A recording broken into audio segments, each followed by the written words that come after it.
अर्थसंकल्पीय अधिवेशनाच्या पूर्वसंध्येला सरकारच्या चहापान कार्यक्रमावर विरोधकांचा बहिष्कार। दोन्ही सभागृहात पहिल्यांदाच विरोधी पक्षनेत्याविना अधिवेशन।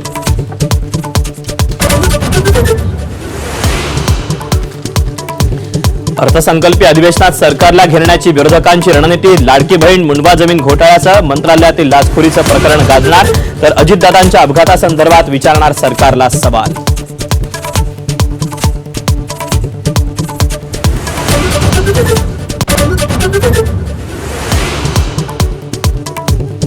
विरोधी पक्षाच्या बैठकीत शरद पवारांचे आमदार गैरहजर। मुख्यमंत्र्यांना दिलेल्या पत्रावरही आमदारांची सही नसल्यानं चर्चा। दरम्यान विसंवाद झाला, पण राष्ट्रवादी मविया सोबतच भास्कर जाधवांकडून सारवासारव।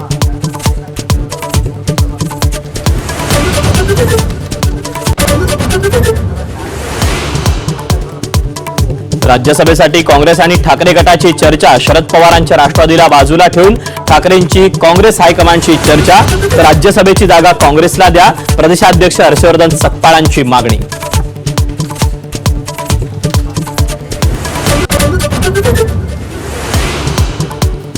राज्यातील 75 शाळांना अल्पसंख्याक दर्जाचा निर्णय। अजित पवार हयात असतानाच तांत्रिक बिघाडामुळे पोर्टलवर निर्णय अपलोड झाला नसल्याचं अल्पसंख्याक विभागाचा मुख्य सचिवांकडे स्पष्टीकरण।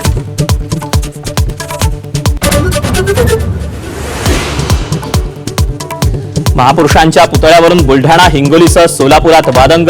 सोलापूरच्या मोहोळमध्ये विना परवानगी छत्रपती संभाजी महाराजांचा पुतळा उभारण्यानं वाद, तर हिंगोलीत शिवस्मारक प्रकरणी गुन्हे मागे घेण्याची मागणी।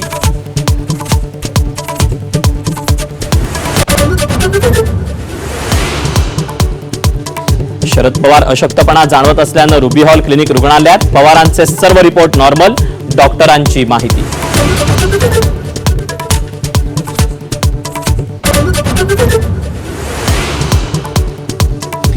दिल्लीतील काँग्रेसच्या शर्टलेस आंदोलनावरून पंतप्रधान मोदींचे आसूड। देशाला माहिती, काँग्रेस आधीच नग्न, मग आणखी कपडे का उतरवले? AI परिषदेतील काँग्रेसच्या आंदोलनावरून मोदींचा प्रहार।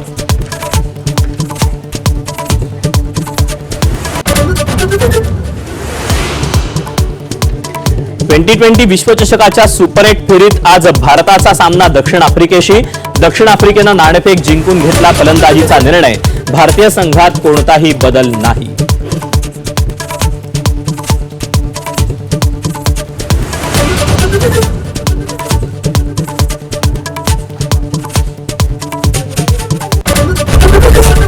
एबीपी माझा, उघडा डोळे बघा नीट।